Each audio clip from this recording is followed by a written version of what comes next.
За хамтаа уулзтаа бүхэндээ баярлалаа. Нэг сэдвээр нэвтрүүлгийн ээлжид дугаар эхлэж байна. Тэгэхээр хичээлийн шинэ жилэгтээд удаагүй байна. За дээр нь бас яг эдгээр өдрүүдэд улсын их хурлаар эх оны төсвийн төслийг хилцэж байгаа. За энэ хүрээндээ бид та бүхнээс боловсролын салбарыг онцлож мэдээлэл хүүтнээс студид зочтой ороод байна. За миний баруун гартлаас Монгол үйлдвэрчдийн холбооны Монголын боловсрол шинжлэх ухааны үйлдвэрчдийн эвлэлийн холбооны дарга цогт гэрэл, за мөн 48 дугаар сургуулийн бага ангийн багш Даваа Сүрэн, за мөн боловсролын сайдын зөвлөх Ган Тулга нар манай студид ажиллаж байна. Урилгаас тавхан баярлалаа.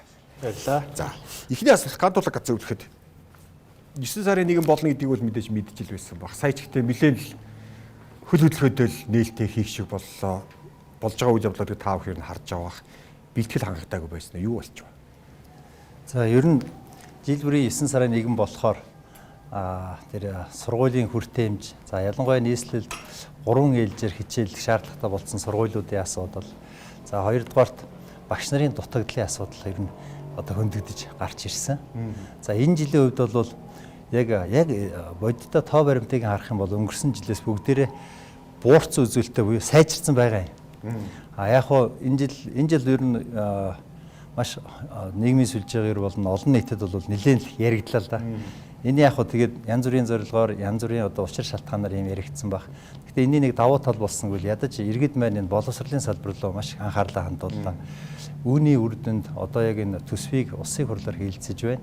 Тэгэхээр энэ хилцэж байхад улсын хурал дээр ч гэсэн төсвүүдээр боловсролынхаа төсвийг нэмэхгүй бол болохгүй нэ гэдэг энэ шахалт шаардлага нь ч бас гарч ирээд. Ер нь том зургаар бол зөв угаасаа ардчилсан нийгэмд ингээд асуудлууд бол ил тод байх ёстой. Зүгээр жишээ харьцуулах юм бол өнгөрсөн жил яг 9 сарын 1 гэхэд хичээлийн шинэ жилээ эхэлж байхад нийслэл хотод нэг 17 одоо сургууль 3 ээлжээр хичээлэх ийм шаардлага үүссэн. Тэгээд тэрийг ондоо багтаа шийдээ явж ирсэн. За энэ жилийн хувьд бол яг 9 сарын 1-ний байдлаар 2 сургууль байна. 141 дугаар сургууль Баянгол дүүргийн нарны хорооллын сургууль. Нөгөөх нь 163 дугаар сургууль Ярамгийн Боён Тухайгийн сургууль эдгээр. Энэ 2 сургуулийг хажуу тал дээр нь одоо түрээс нэмж байр түрээслээд тэгээд энэ 3 ээлжийг нь бууруулах гадаа арга хэмжээ авагдаж байна. Тэр түрээс эднэрийнх нь байр эднэртэй хилцэл эднэр хийгдэж байна. За мөн хоёр дахь том асуудал нь багш нарын дутагдал байдаг. Өнгөрсөн жил бол нэг 4200 багш дутагдaltaй байна гэд тоо яригдсан. За энэ жил бол нэг 1500 орчмол багшийн дутагдал гарч иж байгаа. 3324 гэсэн тоо явуулсан биш үү? 3324 бол 8 сард. Тэгээд тэр нөгөө энэ жилийн өнгөрсөн хавар төгссөн 850 орчим хүүхэд одоо нөгөө боловсролын их сургууль багш мэргэжлэр төгсөж байгаа эднэрийг оруулаа. За мөн тэр нэмэлтээр нөгөө нэг курс хамрагдаад бас нэг 150-аад багш нар нэмэлтээр орж иж байгаа. Их мэтлэн энийг аваад үцхээр яг өнөөдрийн байдлаар бол нэг 1533 гэсэн ийм тоо гарч байна. За үүний мэдээж яг тал нь буюу нэг 780-аад нь нийслэлд хэрэгтэй байгаа. За энэ бол өнгөрсөн жилийн 4200-тай харьцуулахад бол буурч байгаа. Ер нь иймэрхүү үзүүлэлттэй байна. Даваа Сүрэн багш 9 сарын 1 болоод гэдэг шиг уг нь бол баярын өдөр гэхдээ яг ингээд би бүх талаар нь асууж байгаа шүү. Ажлын ачаалал, за нийгмийн асуудал өөр юу байдгийг. Яг ингээд хичээл эхлээд одоо ингээд баг хугацаа өрчлөө. Ямар хөө байна? Урам зориг. За маш хүндэн. За намайг Даваа Сүрэн гэдэг би боловсролын байгууллагад 19 дэх жилдээ ажиллаж байгаа. За засгийн газрын 2024 оны 3 сарын 27 оны өдрийн 128 дугаар тогтоолын 7 дугаар хасралтаар төв бэдгийн 3-1 гэдгээр сая 484 мянган төгрөгийн үндсэн цалинтай. За энэ үндсэн цалингаас би ажилуул захих 22 өдөр, за 176 цаг. За ангид даалтын хөлс би сая 484 мянга 400-гийн 10% авдаг, 148 мянга 400. За би кабинет 5% 74 мянга 200 төгрөг. За алба хаасны нэмгэлгээ 19 жил учраас 281 мянга 960 төгрөг. За мэрэгжлийн зэрэг гэд би тэргүүлэх мэрэгжлийн зэрэгтэй 15%, 222 мянга 600. За хоолны хөнгөлөлт гээд нодлон одоо өнгөрсөн 9 сараас ахуулаад боловсролын яам маань хоолны мөнгө нэг өдрийн 8 мянган төгрөгөөр, за 22 өдөртэй байвал 176 мянган төгрөгөөр сардаа авдаг. За мөн унааны мөнгө гэж одоо ажлын 22 хоног 30 хоногтой 11 мянган төгрөг авдаг. Ингээд би үндсэндээ нийт миний нэмэгдэл бол 914 мянга 160 төгрөг. За олгуул захих нийт одоо цалин маань 2,398 мянга 160 төгрөг. Үүнээсээ би нийгмийн даатгалын шимтгэлгээд ажил олгогч маань 299 мянга 770 төгрөг. За даатгуулагчийн сангаас болохоор 275 мянга 788 төгрөг. Хүн амын орлогын албан дотор 200 мянга 237 төгрөг. За Урьдчилсан цалин маань 15 хоногийн буюу урьдчилсан цалин маань 650 мянган төгрөг. Ингээ би нийтдээ үндсэндээ сая 140 мянга 865 төгрөгийн судалгыг өгдөг. За би энэ гар дээрээ сая 2 сая 398,160-аас сая 140,865 гэхээр би ерөөсөө бүтэн сар буюу ажлын 22 хоног аваад би гар дээрээ 19 жил ажиллаж байгаа мөртлөө сая 257,295 төгрөг. Ингээд би энэ цалин бол өрх ам бүл маань 3 байдаг. 3 байдаг. За тэгээд сарын зарлага гэхээр би бүр сарын зорилгоо бодож бүр хэлье гэж бодож байгаа. За би сая 47 мянган төгрөгд үндсэн зээлт өгдөг. За түүнээсээ би өрхийн зарлага тоог ус дулаан гээд ойролцоогоор би нэг 220 мянган төгрөг, 200-аас 220 мянган төгрөг. За ингээд хоолны зардал гээд би тансагл хэрэгэлдэггүй.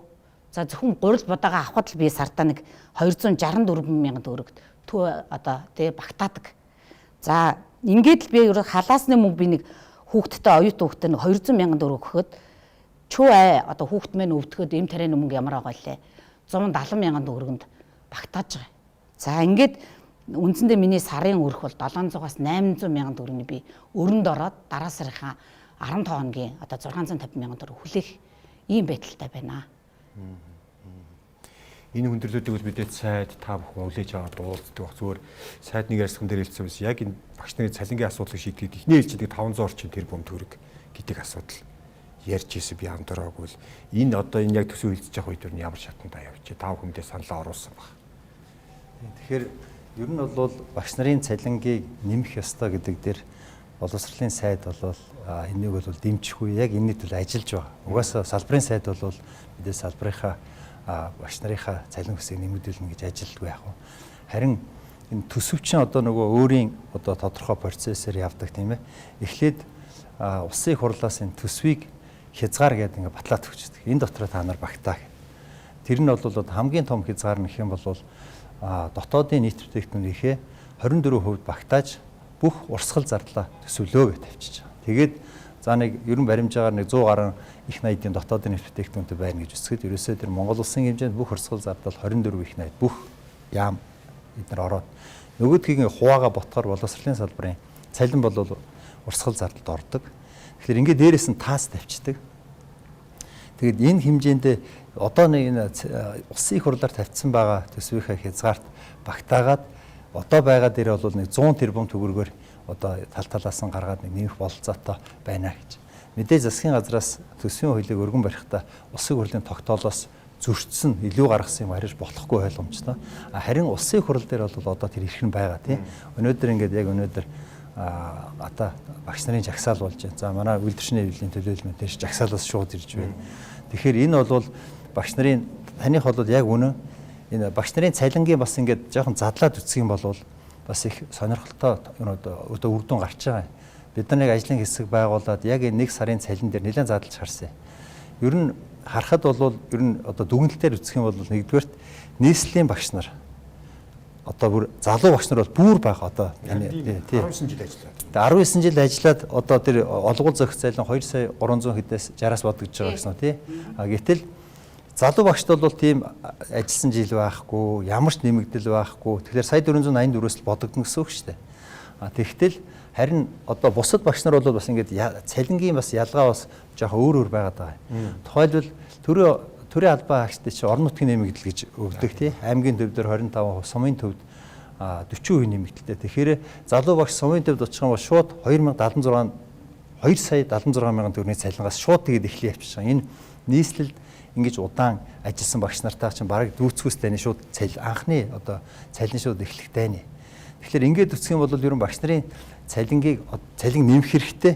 Нэг нэмэхтэй харин жоохон цалингийнхаа бүтцийг зөв болгоод. Ер нь бол за согтгорол дарга бид нар ерөнхий сайттай одоо яг энэ асуудлаар бол уулзж ирээд боловсролын яам дээр ямар одоо даалгавар өгсөн байгаагүй л за бид нар одоо 2026 оныхаа төсөв ярьж байна. Цалин ярьж байна. 27 онд үндсэн цалингийн 2 сая 500 болгох. 28 онд 3 сая 500 болгох. Тэгэхдээ зүгээр яг одоо байгаа бүтцээр юм биш.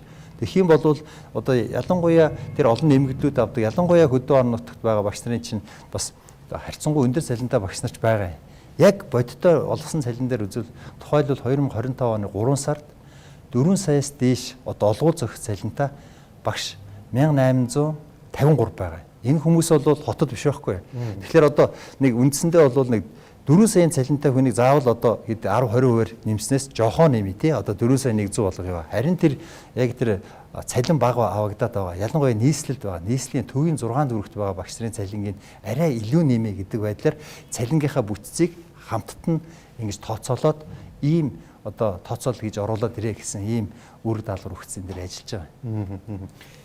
19 жил ажиллаж иж гар дээрээ 1 сая 257 мянган төгрөг авнаа гэдэг бол одоо тэгээ сая бүтцээ бол маш нэрийн тайлбарлажтай. Үйлдвэрчийн дээр ямар байр суурьтай за даав хотын талбай дээрээс акц зохион байгуулж байгаа шиг байна.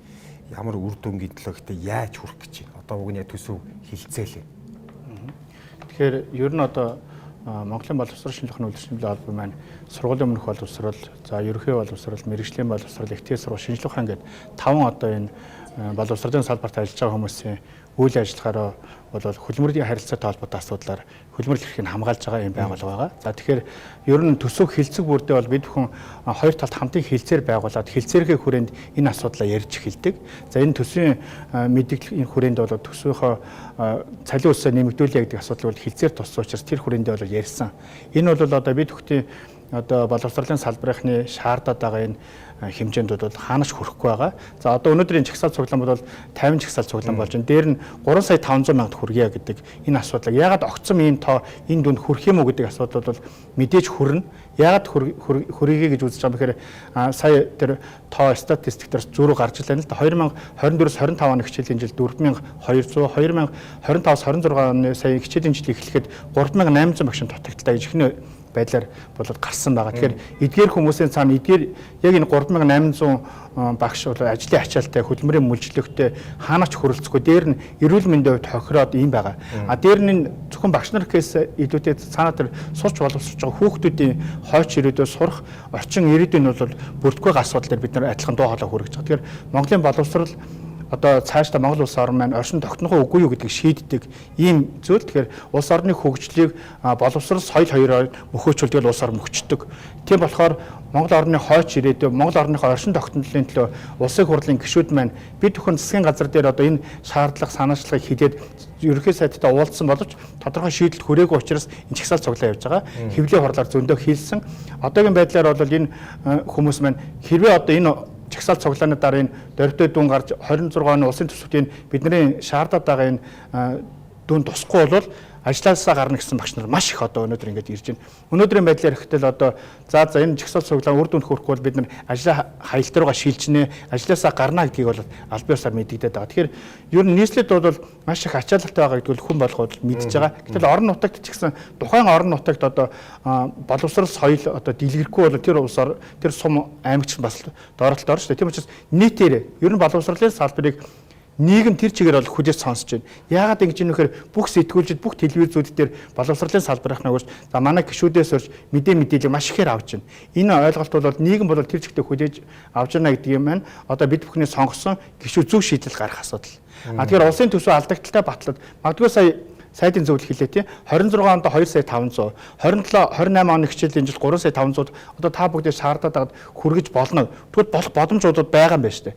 Тэгвэл тэрийг яагаад наашлуулад магадгүй өмнөх одоо онд нь шийдээд одоо алдагдaltaй төсөв батлаад эсвэл тэр маш олон сургууль цэцэрлэгүүд маш олон зам талбай бариад байгаа шүү дээ. Тэрийгээ тэгвэл 1 жил 2 жил зарцаагаад тэр дэвтэ тэргүй боловсон хүчин байхгүй газар тийм юмнууд бариад байх юм. Тэрийгээ зарцаагаад ингээд зөв зохистой зарцуулт руу шингээ шийдвэрлээд нэг шийдэх боломж бол байна. Харин хүсэл сонирхол одоо тэр хүмүүст байна уу гэдэг асуудал дээр л эцсийн асуултын тэмдэг явж байгаа. Тэгэхээр ер нь хувийн хөвшил, төрийн хөвшил гэхээс илүү тэр хүмүүс ч гэсэн боловсролын нэг ачааг өөрлөлцөө явж байгаа хүмүүс байгаа. Тэгэхээр ер нь ингээд үйл ажиллагаа ярих, үйл ажиллагааны талаар ингээд мэдээлэл хийхээр хооронд нь хагаралтуулах, нийгмийг ингээд буруу зүйл рүү ингэж явуулдаг нэг хэсэг сөрөг хүч, нэг хэсэг юм сөрөг асуудлуудыг бас нийтээр одоо ойлгож иж ер нь улс орныхоо оршин тогтнол энэ боловсрол руу анхаарахгүй бол ханагдагдчихлаа гэдэг асуудлыг л бүгдээр ярьж байгаа. Тэгээд үйлчлэгчээсээ захирал хүртэл бүх хүмүүсийн одоо амьдралын баталгаа болсон ганц зүйл бол цалин.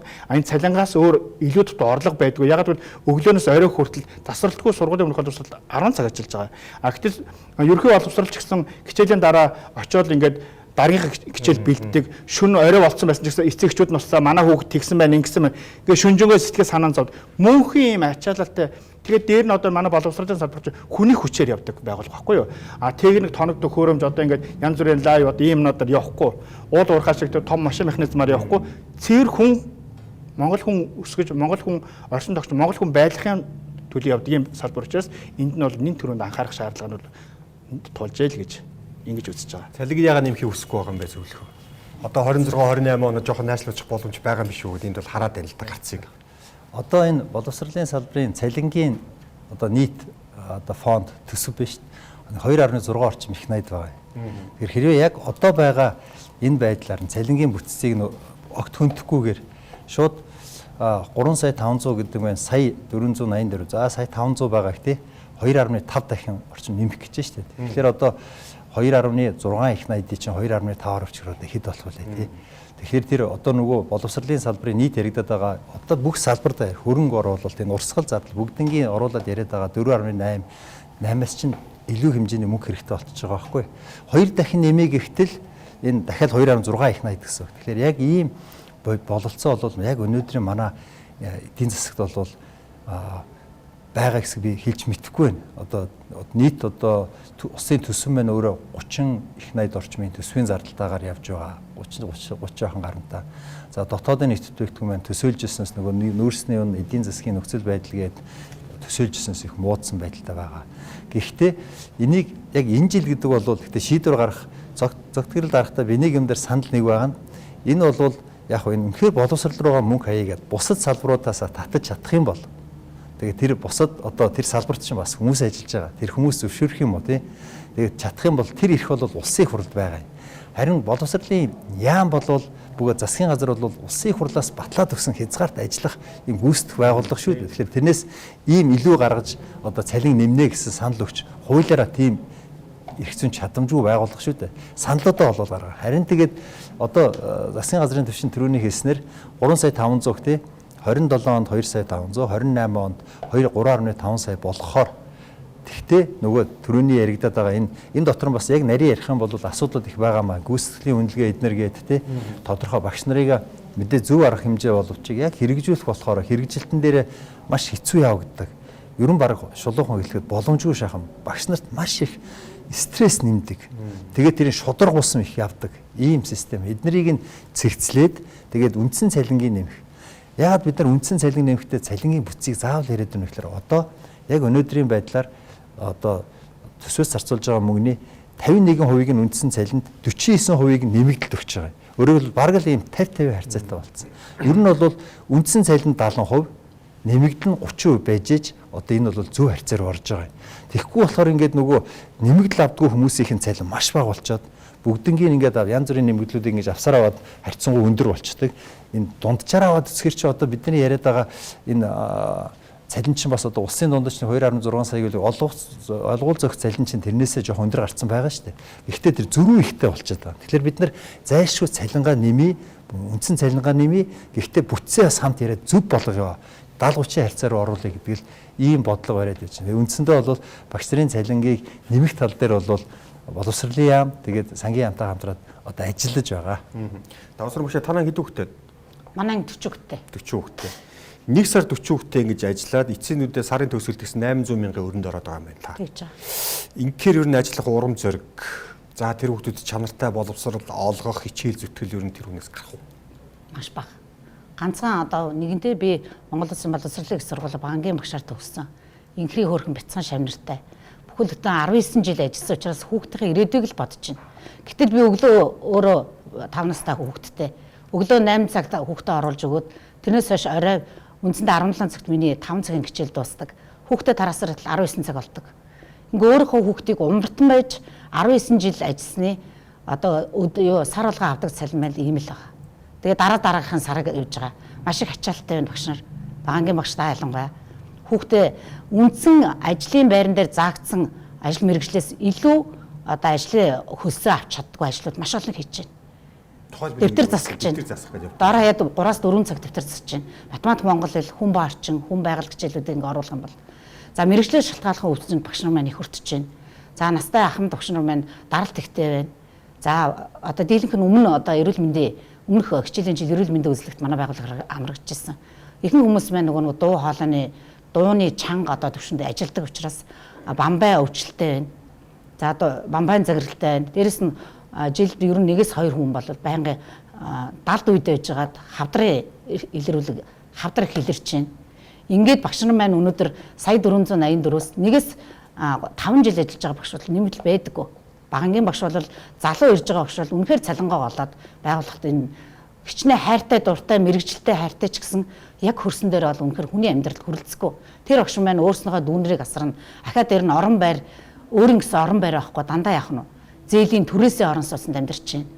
Ингээд хачир дээр бол багш нар маань үнэхээр илгээрээ явж байгаа учраас өнөөдөр бид нэр чагсаалын арга хэмжээг эхлүүлж байна. Магадгүй бид нар яг энэ байдалтай яам маань засгийн газар маань их хурлан маань бидний энэ сая 484 мянган төгрөгийг нэмжихгүй бол бид нар дараагийнхаа ажил хэлтийн хэмжээнд хүрэхэд одоо үнэхээр бэлэн байна. Багш нар ажлаа хизээ хаях уу? Одоо яг хизээ хаях гэж таахгүй багшаа гэл ингээл байнга асууж идэг. Тэгэхээр арга уу арга ядсан учраас л бид нар ажил хэлтийн хэмжээнд очих гэж байна. Тэгэхээр төр засаг маань их хурл маань засгийн газар маань яам маань даруй одоо яаралтайгаар бидний энэ сая 484 мянган төгрөгийг нэмэгдүүлээсэ гэж өмнөхөр чин сэтгэлээсээ хүсэж байна. Зүтгэлээ байгаа тэнд зүйл хэлээд байна л да. Ялчгүй ингээд цаанаасаа хуулиараад шалны нэ таазны нэ энэ хооронд та нар багтах хэрэгтэй гэдэг ийм тоо өгцөн учраас хууль зүйчих боломжгүй гэдээ бид хэлээд байна гэдэг. Тэгвэл одоо яг төсөв үйлдэж байгаа үед нь үйлдвэрчний зүгээс гишүүд рүү чиглэсэн. Одоо боловсролын яам засгийн газар ихээс илүү 2026 онд боловсролын жил үстэй. Иймэрхүү акц хийвэл юу яадаг юм бол. Тэгэхээр бид зөвхөн бас энэ акцийг бол хийгээ явж байгаа. За 2025 оны 7 сарын 9-нд одоо хоронтооны цомогтхол дээр нь төсвийн энэ асуудалтай холбоотойгоор бол засгийн газар улсын хурлд шаардлага хөргүүлсэн. За эдгээр нь тэ уялдуулаад хүмүүс бол сая чуулга эхлэхдээ ярьж эхэлж байна л да. Тэгэхээр мэдээж бүх гишүүдэд бол яг энэ нөхцөл байдлыг танилцуулсан. Бүх одоо гişээл орж исэн багш нараар нь хүртэл мессеж бүх зүйлүүдийг хэлүүлж байгаа. Энэ болон бүгдэнд нь бол хүргүйш хүрж байгаа. Тэгэхээр миний түрүүний хэлдэг чин сэтгэл байвал бол одоо нөгөө юу гэдэг вүлээ сэтгэл байвал одоо бүх зүйлийг одоо бүтээгээд хийх одоо энэ зүйл нь бол одоо шалтгаан тойчвол одоо арга нь олдохгүй тийм ээ. Одоо хий бүтээг бол арга нь олдно гэдэг юм зүйл бас байгаа. Тэгэхээр манай багш нар бол энийг бол бүгдээр өнөөдрийг хүртэл тайван одоо за төр засаг маань харж үзнэ. Яг хоо тодорхой хэмжээгээр бол өмнөх жилүүдэд нэмэгдээгүй ш нэмэгдэж ирж байгаа инфляцтай бол гэтэл энэ жил бүр инфляцтай ч уйлдаж нэмэгдэхгүйгээр одоо бүгднийг нь одоо манай багш нарын бараг 70-80% зээлтэй байдаг байхгүй одоо ингэ төрөшсөн зээлээ гэж ярьж байна. Тэгвэл энэ хүмүүс маань одоо хизээ зээлнээс ахах юу сайхан амьдрч цаашаа өөрснийгөө хөгжүүл үр хөвгтөө одоо соёлтой боловсролтод зарцуулах мөнгө төгрөг тийм ярьж чадахгүй байгаа хэвээр. Тэгэхээр энэ болгоныг ойлгож одоо энэ жил бол 26 оны боловсролын жил болгож байгаа юм чинь дөрвтэй арга хэмжээ авч одоо энэ алхмыг бол шууд хийхгүй бол болохгүй байна гэж хэлээд байгаа. Яа 3 сая 500 гэж хэлээд байгаа юм гэхээр за 3 сая 500-ыг 26 оны 1 сараас одоо тусгаттай байгаа багш нар хүрээд ирнэ. Тэгвэл эдгээр хүмүүсийн одоо яг ачаалалтай ажиллаж байгаа хүмүүсийн стресс нэгдүгээр багасна. Хоёрдугаар эрүүл мэндийн хувьд бол гайг бол энэ ачаалалтай ажиллаж байгаа хүмүүс нэг улирал ажиллаад эрүүл мэнд нь хохироод эмгээр их явж байгаа. Тэр болгондоо зардал мөнгө гарч байгаа. Тэрний ард нь ахаад өвдсөн багшаар дахиад нэг багш тэр ачааллыг авч байгаа. Гэх мэтчтэй ачааллууд бол маш их байгаа учраас энэ асуудлыг хэлээд байгаа. Тэгэхээр ер нь одоо Монгол Улсын засгийн газар дотоодын нийт бүтээгдэхүүнийхээ одоо 6% хүргээч. За 2030 хүртэл одоо олон улсад хүлээн зөвшөөрсөн боловсролтой ийм төвшөнд хүргэнэ гэсэн гэрэг контрактууд бүгдэнд нь байгаа. Гэтэл энүүндээ хүрэхгүй явж байгаа. Дээр нь мэдээж олон улсын хөгжсөн улс орнуудын туршлагыг манай улс маш их нэвтрүүлдэг. Тэгвэл тэдгээр хүмүүсийн одоо туршлагыг нэвтрүүлэхдээ давхар одоо тэр хөрөнгө оруулалт тэр хүмүүсийн эдийн засгийн хөшүүрэг энэ зүйлүүдийг бас давхар шийдэж явах хэрэгтэй. Энүүнийг хаанаас гаргаж хэн хийж явах хэрэгтэй бэхээр манай шинжилгээ ухааны байгууллагууд эдгээр хийж явах хэрэгтэй. Тэгвэл эдгээр хүмүүсийн бас хүний нөөцийн дутагдлалд орсон. 4000 ажиж тухайн улс орны хөгжлийг тодорхойлох тэр инновац центр бүгдийг нь ярих шийдэл ярих байтал одоогийн байдлаар бол 1500 хүн байгаа. Энээс 9% цомогдох нь гэж хүртэл ингээд уруулсан байгаа. За гих мэтчлэн ингээд шат чатны төвшний боловсролын салбарт ингээд уналт эхэлсэн. Ийм учраас л энэ одоо улсын хурлын гишүүд маань 26 оныхоо төсвийг батлахдаа боловсролын салбарт эхний жилдээ тэгвэл магадгүй улс орон даяараа боловсрол эрүүл мэнд нийгмийнхаа салбарыг тэгвэл энэ жилдээ дэмжижээ л да. Тэгвэл бусад салбаруудаа одоо тэгвэл дараа жилд нэг үе шаттай хагас жилээс нь ч юм уу тэрний дараа оноос нь ингээд хийж болно. Гэтэл яагаад боловсролыг ингээд анхаарч нэг 2 жилийн дараагийн бид нар сонслоо шүү дээ тий. Яагаад энийг анхаарч эргэжлэхэд тэгвэл 7-8 мянган багшийн тоталд орчих юм бол тэрийг яаж нөхөх юм бэ? Магадгүй одоо тэр шинэ одоо 200 300 сургууль цэцэрлэг барьгээд байгаад тэрийг барьсан хүн хүүхдүүдтэй заах багшгүй болчихж байгаа байхгүй юу. Тэнд очиж ажиллах ажилтан боловсон хүчинг болж бүгд гараад явчихж байгаа. Одоо энэ залуу багш нар 1-5 жил ажиллаж байгаа багш нар ячаар ихэнх нь гадагшаа явчихж байгаа. Дээр нь бас өөр салбар руу шилжээд ажиллаж байгаа. Эдгээр хүмүүс маань босож ирж одоо шинэ боловсон хүчин бэлтгэгдээд 4 жилийн дараа төгсөөд энд хүмүүсийг маш олноор нь илсүүлээд авж байгаа ч гэсэн төгсөж буцаж очиод энд ажиллах үгүй юу гэдгийг мэддэгдгүй байгаа асуудал байхгүй. Энд ажлаас хайшраад 70 хүүхэдтэй ажиллахаас хайшраа шүү дээ. Мэдээж шинэ төгсөгч 2 жил ажилласан 1-5 жил ажиллагаа төгсөгч нар тэр олон хүүхдийн ард маш олон эцэгчүүд янз бүрийн характертай эцэгчүүд байна тийм ээ. Тэр болгонд одоо боловсролыг түгээж тэдний өөрсдийнх нь хүүхдийн төлөө өөрийнхөө хүүхдийг умартаад явж байгаа хүмүүсийн төлөө ч гэсэн бас ингэж сэтгэл санаа зоох хэрэгтэй. Ийм зүйлүүд дээр л анхаарч за улсын хурал гишүүд маань бүх гишүүдэд өгж байгаа. За тэгээ тусгаалan одоо улсын хурлын даргад одоо өнөөдөр шаардлага засгийн газрын ерөнхий сайдад шаардлага хөргүүлж байгаа. Тэгээд тухай бүрд нь одоо төсвийн байнгын хороо за мөн төсөв хэлсэж байгаатай холбогдоод төсвийн одоо хилцүүлгүүдэд оролцож ингэж одоо бүх мэдээллүүдийг хийж явж байгаа. Тэгэхээр яг газар дээр нөхцөл байдал дээр нь очиод өнөөдөр тэр 70 хүүхэдтэй ангид та өөрөө 2 цаг ороод үзээч гэж уриалж байгаа байхгүй юу?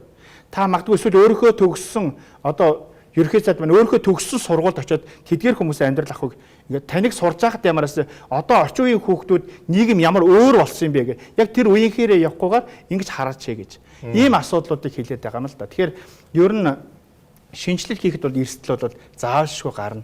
Тийм учраас эрсдлээ дараа нь өөрөх эдийн засгаад хэлэх нөөц болцоонд байгаа гэж харж байгаа юм чинь энүүнийгээ бол эрсдлээ өөрөд энийг бол шийдээч гэдэг асуудлыг л мянган гишүүд одоо өнөөдөр зөвхөн одоо Улаанбаатарт биш бүх 21 аймаг 9 дүүргэд бас энэ бүх боловсролын салбархны дуу хоолой зэрэг явж байгаа.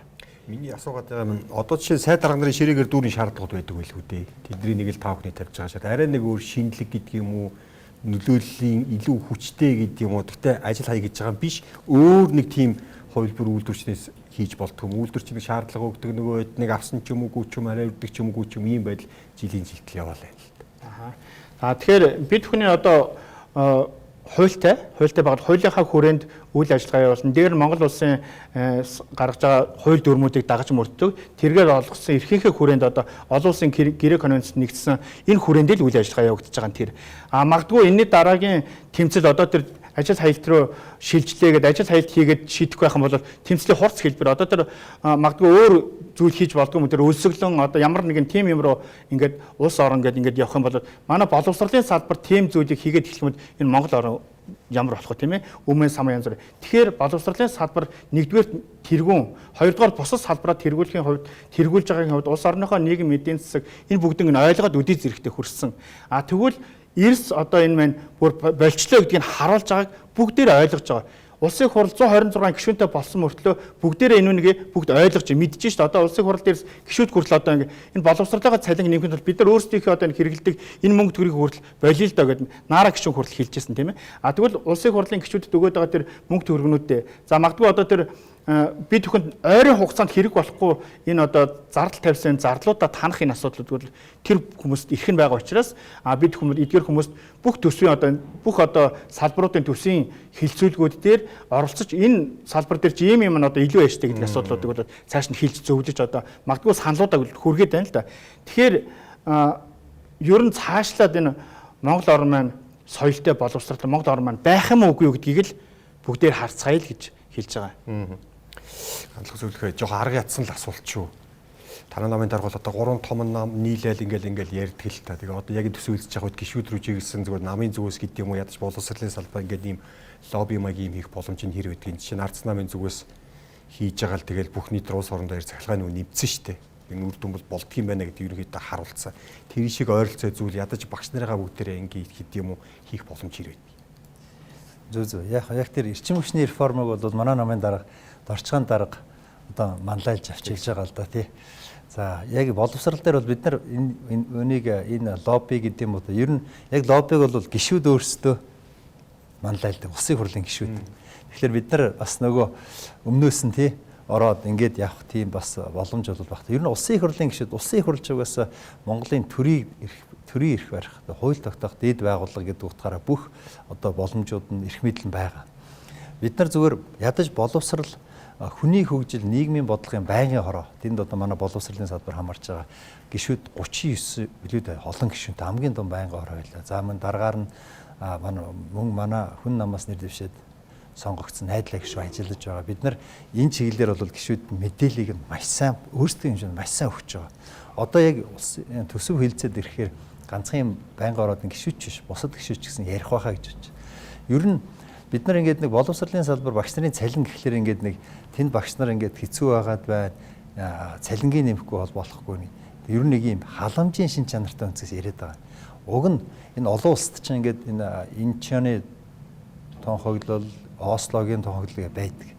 Энэ нь юу вэ гэхээр сая цогтгөрөл дараагийн хэлж байгаа шиг боловсролынхаа салбарт дотоодын нэгтгэгдэхүүнийхээ 6%-ийг за магадгүй төсвийн зардлынхаа одоо энэ жил нэг 31 орчим их найдын төсвтэй гэж бэл тэрнийхээ 20%-ийг боловсролдоо зарцуулчих юм бол энэ нэг хүмүүсийн асуудлыг шийдсэн сая бидний яриад байгаа юм халамжийн тал юм шиг эн чинь эргээд улсын хөдөлгөх үндсэн хүчин зүйл чинь ерөөсөө энэ байна гэдгийг л гаргаж ярьсан ийм тэр тонхоглолууд бид нар байдаг.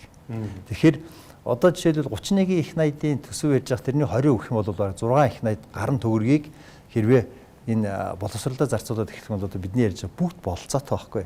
Тэгэхээр үүнийг бол мэдээж нэг жил ингээд шууд хийж болохгүй бусад газараас хасагдгаар ч бас тэр чинь нэлээд асуудал үүсэн шүү дээ. Гэсэн бусад салбар дээр ч гэсэн адилхан хүмүүс ажиллаж байгаа. Басад монголчууд бүгд байж байгаа. Салбарынхан байгаа.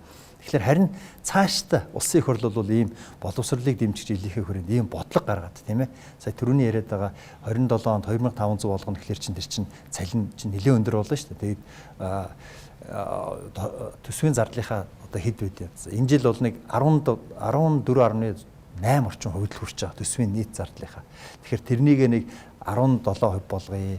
Одоо тэгээд цааш дээр нь 20 өрөөдө хөлий гэсэн ийм бодлогын шин чанартай яг өнөөдөр биш маа гэхэд энийг улсын хурлан батлаад явах юм бол үнэхээр энэ Монгол улсын энэ зөвхөн энэ багш нарын салбарыг асуудлыг шийдэж байгаа ш. Ерөөсөө үндсэндээ бараг хөгжлийн үндсэн суурь нь бол боловсрол руугаа ямар хэмжээний мөнгө зарцуулдгаас болдог. Дэлхийн банкны судлаачдын тооцоол байгаа юм. Хэрвээ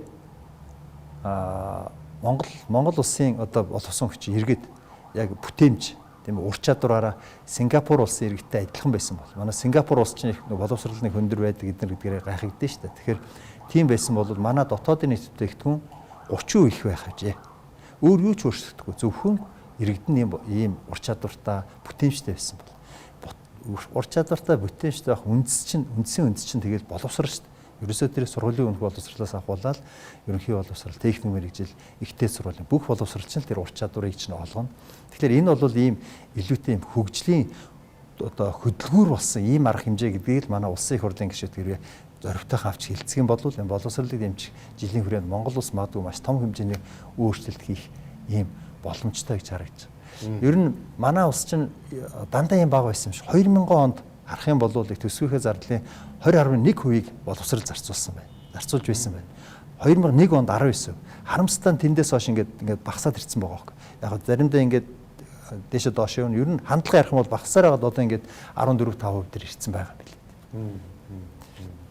Таасар мөш одоо ингээд за ялангуяа энэ зуны амралтаар багш нарын постууд хөндөр авах юм л та бид ингээд солонгосоор ингээд гисэн чи ингэчлээ хөө баг. Яа ингээд таны орчин тойронд хүмүүс иймэрхүү сонголт тэгээд магадгүй хувийн сурвалж магадгүй гадагшаа ингээд яваадахаар таны сэтгэл зүйд ямар хөнөөлөл үзүүлэх вэ? Би одоо нууцгүй хэлэхэд өөрөө ч би бас яг энэ зуны ажлын одоо амралтын 48 хоногийн эдлэхэд би одоо өнгөрсөн жил яваагүй жил болгон би дандаа Солонгос улсыг зорддог. 6 сарын 10-аар. Тэгээд би зуны 3 сар ажиллаад ирдэг.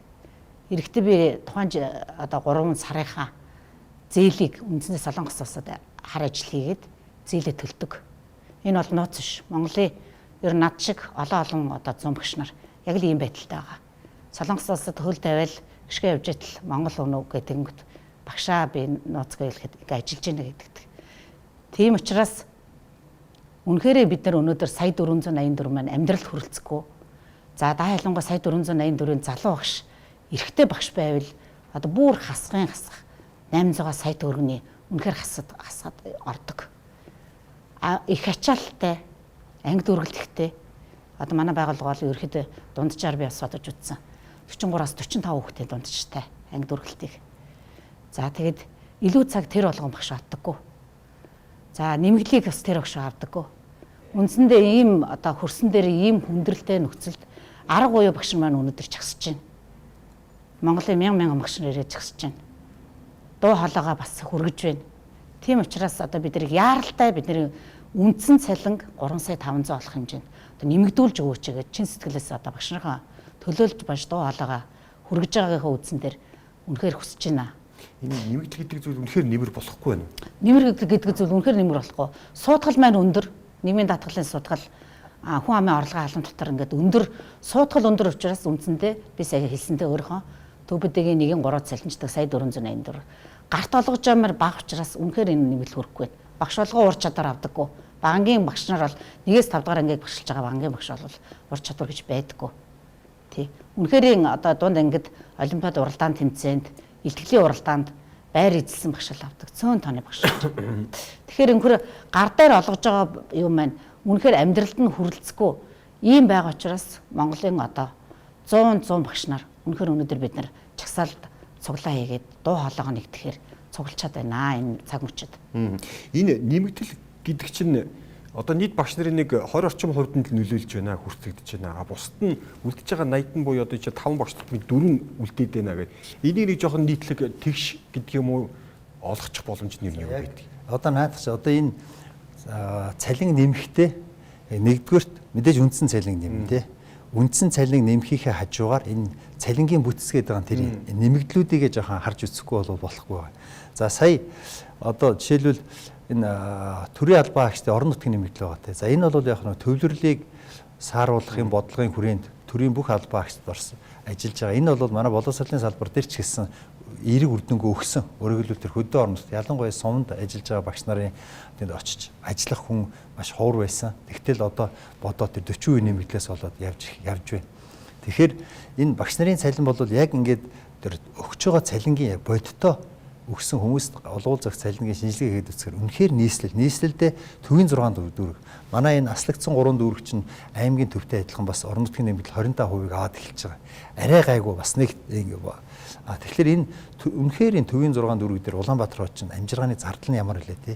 Ийм учраас боловсролын сайд өнгөрсөн жил тэр хоолны нэмэгдэлж олохдоо ядаж энэ нийслэлийнхаа багш нарын харгалзаж үзээд нэг 176 мянга сарын те орон нутгийнхаа арай бага байдлаар ингэж нэг өөрийнхөө одоо эрх мэдлийн хүрээнд гэх юм уу да.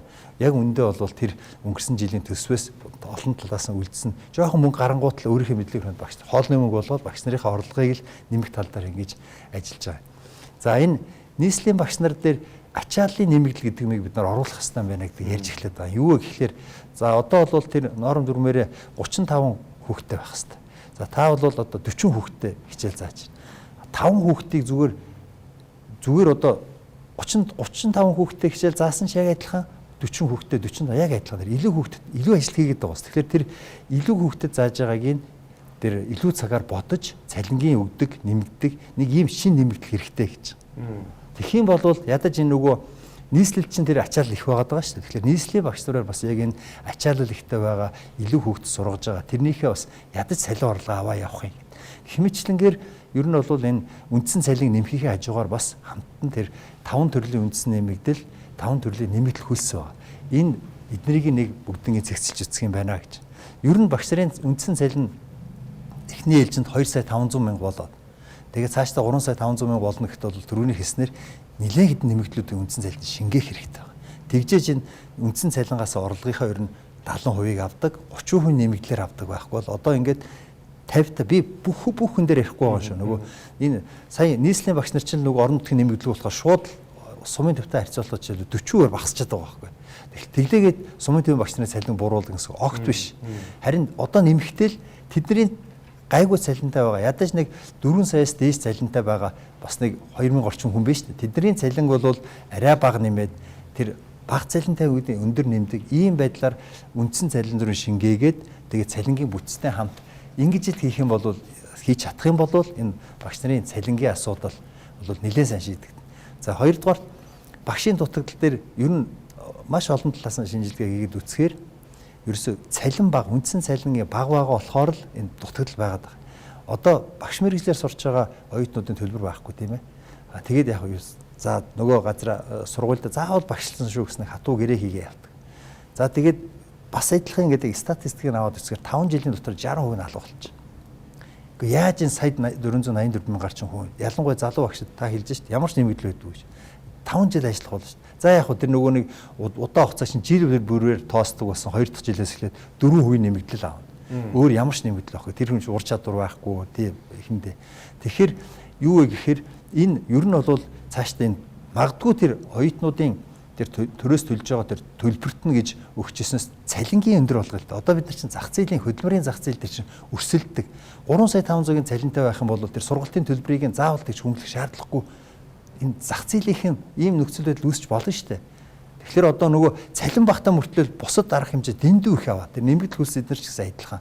Тэгэл өөр бага арга хэмжээ аваад байдаг. Яг тэр үндсэн тэр цалин нэмэхгүй болохоор энэ хөдөлмөрийн зах зээл дээр үнэхээр ийм өрсөлдөх ийм боломжгүй. За цалин ийм хүндрэлтэй байгаад байдаг. Ачаал ийм байгаад байдаг. Сурагчдын тоо ийм байгаад байдаг. Сургалт явагдаж байгаа орчин маань өнөөдөр энэ ямар вэ? Жишээ нь 48 дугаар сургуулийн тухайд. За сургалтын орчин бол манайх ч одоо хичээлийн 2 байртай.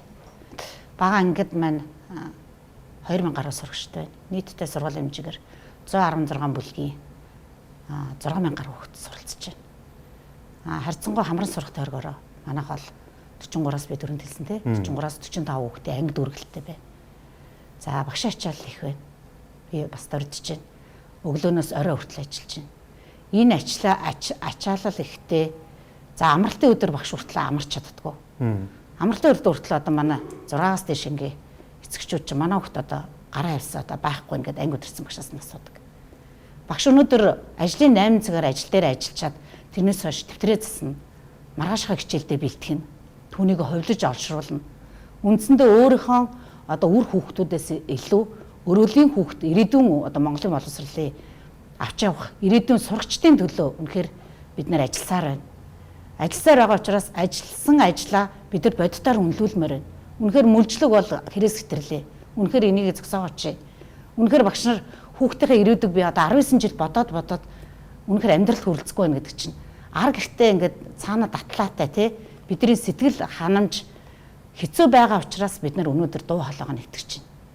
Сая 484-өөс залуу багш ахаа суудглаа өгч гин гэдэг бол үнэхээр гар дээрээ олгож байгаа цалин бага учраас үнэхээр багш нарын ачаалал их учраас олон жил ажиллаж байгаа сайдын маань зөвлөх гам дарга маань хэллээсэ 24 жил хүртэл төрийн албаны нэмэгдэл авч байгаа. 35 жил багшилсан өнөөдөр багш нар 24 жилийнхаа л албаны төрийн албаныхаа нэмэгдлийг л авна. Бодиттой биш байна. Нэмэгдлүүд бид нэр өмнө жил одоо дэвтэр засны шүүлгийн мөнгө гэж авдаг байсан. Тэр шүүлгийн мөнгө маань энэ үндсэн цалинраа өмнө байж байгаа л шингээд байхгүй болсон. Бид нар өнөөдөр үндсэн нэмэгдэл цалингаа сая 484 дээр нэмж үндсэн цалин нэмэгдэл хөлсөө үндсэн цалингаа шингээх битгийл бид нар энэ дотор байгаа авж байгаа анги даасны 10% байгаа. Ерөөсө сарын 140 мянган төгрөгийн кабинет ашигласан гэ 5% байгаа. Тэр болгоно нөгөө ур чадвар авдаггүй юу нэмэгдлүүдийг авдаггүй. Энэ дотор байгаа хувь одоо бүх Монголын багш нар 11 мянган төгрөгийн л унааны мөнгө. Би өнөөдөр жишээлбэл бодит жишээ би ажилласаа гараад холбоон дээр ирэхэд би 7 мянган төгрөг 1 км-д явдаг. Супер таксинд суучихжээ. Тэгээ би 2 км яваад 14-15 мянган төгрөг өчлөө. Гэвтэл би 22 хоног ажиллаад ажилдаа ирж очих унааны мөнгө 1000 болцсон. Хатас унааны мөнгө. Гэтэл 11 мянган төгрөг бүтэн 22 хоногийн турш авч яах тун харамсалтай. Багш нар өөрөө өөрснөө харьмаанаас илүү байгаа энэ бүх зардлыг гаргаж байна. Үнэхээр боловсрал хэцүү. Өөрийнхөө ажиллаж байгаа 8 цаг ажиллаж байгаа хөдөлмөрийн үнэлгээг ажлын байранд тодорхойлт зааснаас илүү их олон ажлыг хийж үнэлүүлж чадахгүй байгаадаа олон багш харамсаж байна. Тийм учраас өнөөдөр жагсаалын хэмжээнд бид нар дуу хоолойгоо нэгтгэж байна. Энийг минь одоо бодтыг ойлгоосоо мэдрээсээ яаралтай арга хэмжээ авч үндсэн цалин сая 484 үндсэн цалин нэмэгдүүлж өгөөсэй гэж үнэхээр чин сэтгэлээс гооч байна. Би 9 сарын 1-2 хавцаа нийслэлийн засаг дарга орлогчтой ярилцсан л да. Хин гэдгийг таараа гадалчиж байгаа. Нийслэл сургуулийн бариад өгөх юм аа. Дотор нь тавих тавилга байхгүй. Яац юм бэ гэсэн чинь нөө хэмнэлтийн хуулиа 6 сарын 1-нд төсөө татуулсан. Ингээр чи бид нар яах юм бэ гэдэг энэ зүйл яриад байна. За яг энэ нийслэлийн зүгээс тавьж байгаа энэ бол яг бодит байдлыг нь хэлье. Нэгдүгээр хэмнэлтийн хуулиар татууллаа гэдэг огт алга болсон юм биш. Дараа нь төсвийн тодтгол дээр засгийн газраас 7.5 тэрбум төгрөгөөр тэр дотоод тавилга, сандал ширээ юу гэдэг нь тэднийг худалдаа авалт хийгдэж байгаа. За тэгэхээр тэр бол юу гэхээр бас энэ төсөвчин хуультай шүү дээ. Төсөвд одоо бид нар ийм хөрөнгө оруулалтанда таарсан одоо тоног төхөөрөмж хэрэгтэй гэдгийг чинь 7 сарын 25-наас өмнө сангийн яам руу шивдэг. Тэгэхэд одоо нийслэл бөгөөд ер нь орон нутгч гэсэн ингээд ялангуяа манай нийслэлч их цэцэрлэг сургуулийн барилга барьж байгаа шүү дээ. Барьчаад тэр за энэ жил хэдэн ашиглалтанд орох. Зарим гацаа зогсчихдаг тийм ээ. Энэ жил яг 9 сарын 1 гэхэд тийм тооны санал ширээ хэрэгтэй шүү. Манай нийслэл барилгын бариа дуусчихна гэдэг тоог албан ёсоор жишээ боловсролын яам хэрэглээгүй л байхгүй. Тэгээд яасан одоо гинт харсан чинь нөгөө төсвийнх нь хууль нь хугацаа өнгөрцөн. Тэгээд сандарсандаа эн чинь одоо сошиалэр ярьдаг юм биш шүү дээ. Эн чинь нэг улсын байгууллагатай. Төрийн байгууллагууд хоорондоо тэр чинь албан бичих гэж юм байна, тийм ээ. Одоо ингээд энэ хоцорчжээ, энийг яах вүлээ гэд. Боловсролын тэр улсын төсвүүдэр чинь боломжууд нь байж байгаа шүү дээ. Тэр сүүлд тэр засгийн газрын хуралдаан дээр нөхцөл байдлыг нь оруулаад тэр мөнгөийг чинь буцаагаад 7.5 тэрбум төгрөгийг нь буцаагаад тавьцсан. Аваад тэгээд тэр ерөнхий гэрээгээр ороод одоо бүгдээрээ хөрвөгдөж байгаа. Тэгэхээр тэр асуудал бол харьцангуй тэгэл явдаг жамаараа л явж байгаа. За бидний цаг дууссан байна. Сүүлийн асуултыг дахиад тавьчмаар байна. Яг өнөөдөр бид гурав ярьсан одоо энэ багшийн нийгмийн асуудлуудтай холбоотойгоор ирэх жил боловсролын жил. За дээр нь боловсролын сайдын багцад 4.3 их найд төсөөлөгдсөн байна. Яг бидний саяны ярьсан одоо үндсэндээ бид 50 минут ярьчаад байна. Асуудлууд ямар хэмжээнд яг энэ боловсролын жилийн хүрээнд 4.3 их найд төсвийн хүрээнд ямар хэмжээд дийшдэг вэ? Ямар хүлээлттэй байж болох вэ? За яг одоогийн байдлаар барьсан байгаа хүрээнд бол багш нарын цалингийн нийт фондыг 100 тэрбумаар нийт дүнгээрээ тий өсгөх дүнг бол засгийн газар дээр шийдэгдсэн байж байгаа. Одоо цаашд нь бол хэдөө тий 25% цалин нэмэгдүүлэх гэвэл нэг 550 орчим тэрбум төгрөг хэрэгтэй. Тэгэхээр одоо 100 хассан бол 450 хэрэгтэй. За тэгээд яаж шийдвэр гаргахыг нь улсын хурал дээр шийдэх байх. Хоёрдугаар таны хэлсэн 4.3 дээр бол тэр Азийн хөгжлийн банкны одоо гадаадын зээл тусламж гэсэн үг шүү дээ. Хөнгөлөлтэй зээлээр 130 нийтээ 150 сая долларын эндээс 130 сая долларыг нь цэцэрлэг сургуулийн хүртээмж буюу шинээр барихад зарцуулахаар явж байгаа. Үүнийгээ тооцсон бол нэмэх юм бол 4.8 орчим их найт төгрөгийн ийм төсөвтөөр ирэх жил ажиллана. Ер нь энэ жил бол өнгөрсөн жилтэй харьцуулахад ерөнхий боловсролын сургуулийн сурагчдын тоо 28,900 орчим хүүхдээр өсөж байгаа. Хүн амын өсөлтийг таарч шít. 1000 хүүхдтэй 960 хүүхдтэй сургуулиар бодоод үзэх юм бол энэ баг 30 шин сургууль. Угаас өнгөрсөн жил ямар хэцүү байлаа 3 байж. Дээр нь нэмээд 30 шин сургууль барьж ээж энэ одоо хүүхдтэйгээ одоо хүртээмжээ шийднэ гэдэг энэ асуудал байгаа. Тэгэхээр энэ бол тэр Азийн хөгжлийн банкны энэ 130 сая долларыг яг энэ сургууль цэцэрлэгийн барилга руу оруулснаар харьцангуй энэ жил нэг 40-од юм бол баригдаж мөнгө нь бол шийдэгдэх ийм боломжтой байж байгаа.